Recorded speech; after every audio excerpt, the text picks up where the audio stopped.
നാടിനെ നടുക്കിയ പടന്നക്കാട്ടെ 10 വയസ്സുകാരിയെ തട്ടിക്കൊണ്ടുപോയി പീഡിപ്പിച്ച് കവർച്ച നടത്തിയ കേസിൽ പ്രതി PA സലീമിന് ഹോസ്ദുർഗ് പോക്സോ കോടതി കുറ്റപത്രം വായിച്ചു കേൾപ്പിച്ചു.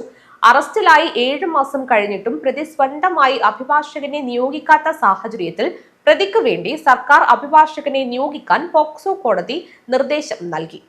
നാടിനെ നടുക്കിയ പടന്നക്കാട്ടെ 10 വയസ്സുകാരിയെ തട്ടിക്കൊണ്ടുപോയി പീഡിപ്പിച്ച് കവർച്ച നടത്തിയ കേസിൽ പ്രതി PA സലീമിന് ഹോസ്ദുർഗ് പോക്സോ കോടതി കുറ്റപത്രം വായിച്ചു കേൾപ്പിച്ചു.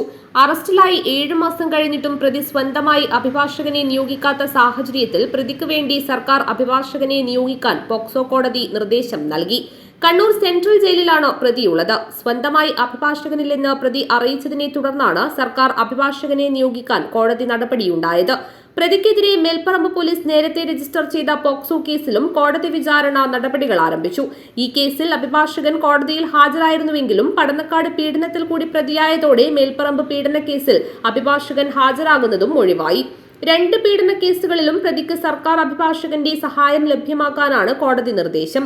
കഴിഞ്ഞ 210 ദിവസങ്ങൾക്കിടെ പ്രതിയുടെ റിമാൻഡ് കാലാവധി കോടതി ഓരോ 2 ആഴ്ചയിലും നീട്ടുമ്പോഴും ബന്ധുക്കളാരും ജാമ്യാപേക്ഷയുമായി എത്തിയിരുന്നില്ല.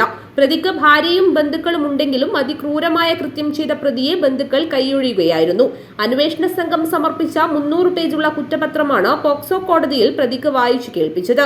കൃത്യം നടന്ന 39ാം ദിവസം അന്വേഷണ ഉദ്യോഗസ്ഥൻ ഹോസ്ദുർഗ് പോലീസ് ഇൻസ്പെക്ടറായിരുന്ന ഇപ്പോഴത്തെ ചക്കരക്കൽ ഇൻസ്പെക്ടർ MP ആസാദ് കുറ്റപത്രം സമർപ്പിച്ചിരുന്നു.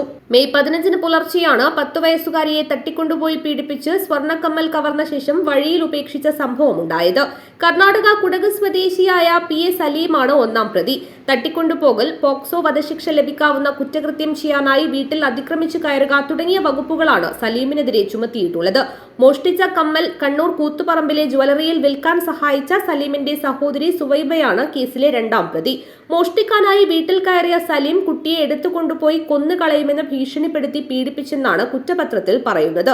300 പേജുള്ള കുറ്റപത്രത്തിൽ പ്രതിയുടെ DNA പരിശോധനാ ഫലമടക്കമുള്ള 42 ശാസ്ത്രീയ തെളിവുകളും ഉൾപ്പെടുത്തിയിരുന്നു. സലീം നേരത്തെയും പ്രായപൂർത്തിയാകാത്ത പെൺകുട്ടിയെ പീഡിപ്പിച്ച കേസിൽ പ്രതിയാണെന്നും കുറ്റപത്രത്തിലുണ്ട്. വല്യച്ഛൻ പുലർച്ചെ പശുവിനെ കറക്കുന്നതുമായി പുറത്തിറങ്ങിയ സമയത്തായിരുന്നു സംഭവം. News bureau, Kanhangad.